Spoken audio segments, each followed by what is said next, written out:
Welcome back. You're watching DD India News Hour. I'm Abhishek Mahajan. Coming back to our top story, Day 3 of AI Impact Summit in India. How crucial is it and what it means for India? For more insights, we are joined by Rajat Mishra, partner NewsNight Up, AI tech and consultancy firm. Welcome, Rajat. Appreciate you giving us your precious time. First of all, India has grown leaps and bounds on AI in terms of growth that it has made in last year or so. Tell us how big is the stage for people who are working, in fact, on innovation technologies? Abhishek, thank you very much. First of all, if you just look at the summit and what has happened in last 2-3 days, right, you can see the psychological changes itself happening across the AI ecosystem in India. The kind of approaches people and also the global tech leader, political leaders, they are taking interest in India's AI growth story, right? And this is the same scenario, the same kind of confidence and also trust that Indian ecosystem, Indian startups, Indian researchers and new students who might be interested in AI can work on this, and they will have a good future working on this. And this is what we have seen. That is the culmination of last 1 or 2 years where we have worked on, let's say, India AI Impact mission is there, then semiconductor mission is there. So lots of new things, let's say around 9,500 data sets are being used, and that has been provided by Government of India.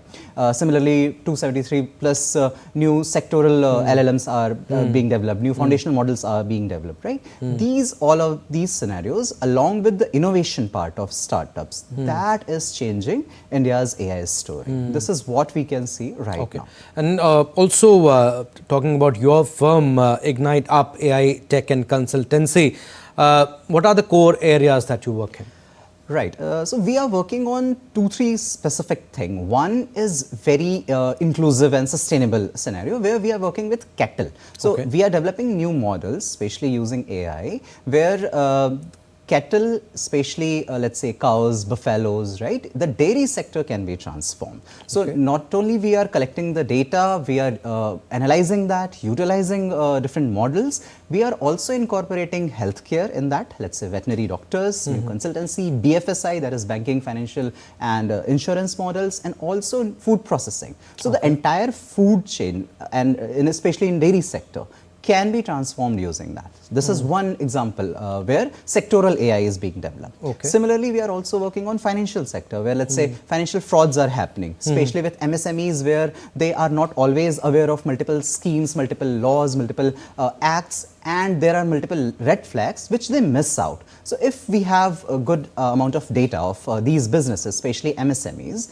the kind of transformation in their financial journey with financial sustainability, with financial more of flexibility where they can utilize new form of solutions and products, that's what we are also developing.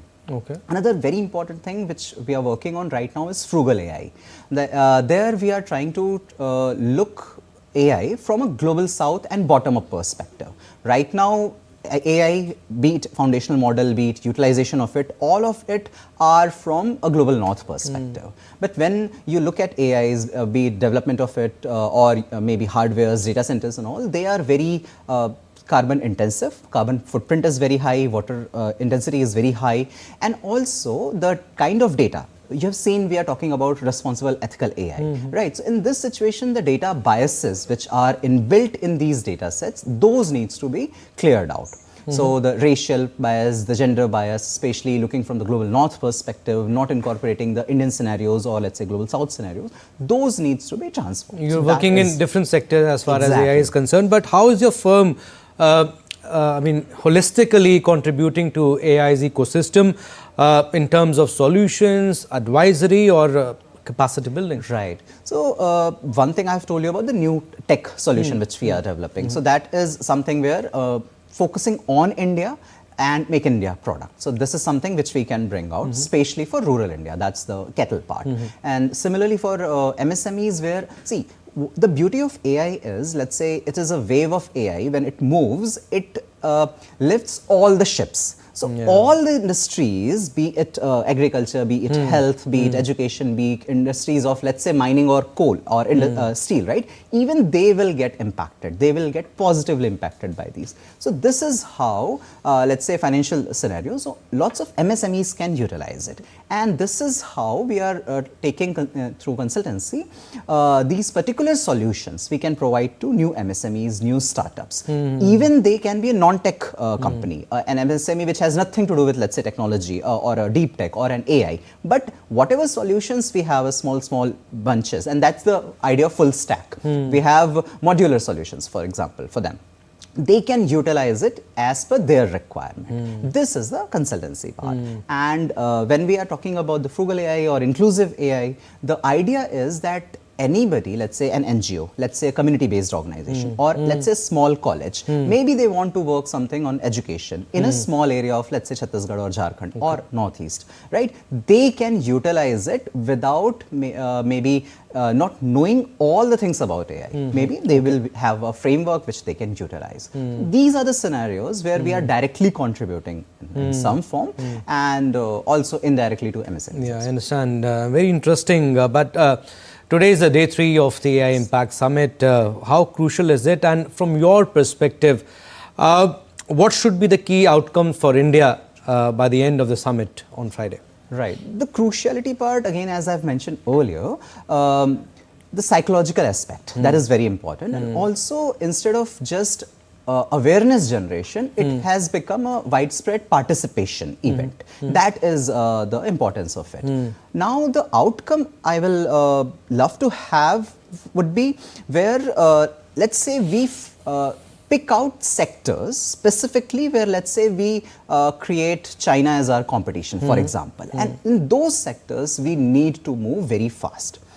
The beauty of Indian ecosystem overall and India is that we have diversity of languages, we have diversity of culture, right? So the kind of data sets we have, that is huge.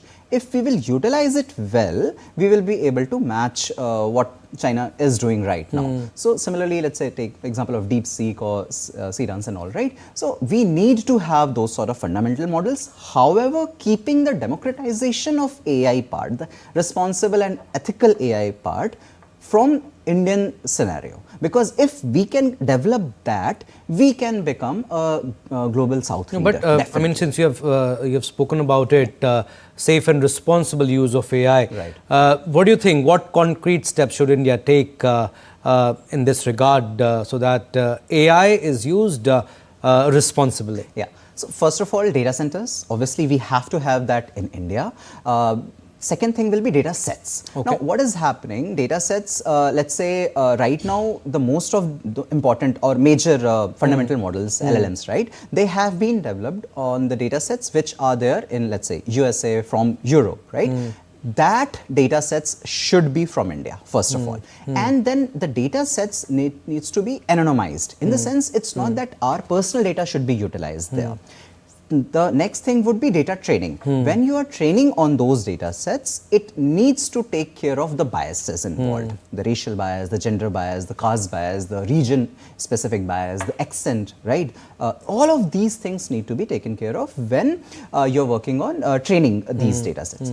After that, what happens? Let's say you have a good solution, but the hardware is costly.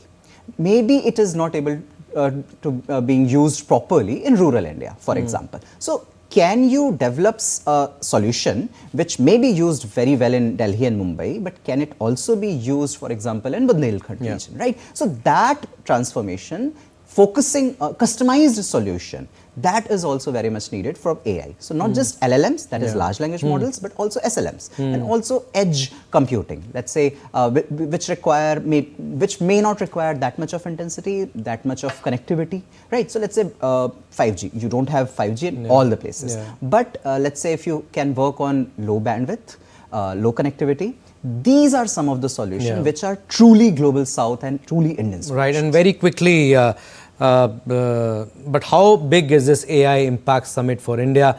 Prime Minister Modi also holding bilaterals on the sidelines of the summit. India showing the way? Definitely, and you can see around 20 top leaders have been here. French President Macron was there, then Netherlands President, I think he Google is coming. CEO too. Google CEO, Sam Altman is there. So all of these, NVIDIA have contributed something, so they are signing an MOU. So with all these countries and companies, India is signing an MOU. The reason why these leaders are interested is definitely that India is going to show AI way. And the important thing which in my mind should be, can India catch it properly and develop solutions which are not only for us but also for global. Let's say for all the people. That's the idea of like people, planet and progress. The motto of 3 pillars of this particular summit, right? Yes, and that should be the two. Yes, and Prime Minister Modi also saying that India should be among the top 3 AI superpowers in the world by 2047. We'll leave it at that. Thank you for your insights and so much, talking Abhishek. about AI. Thank you.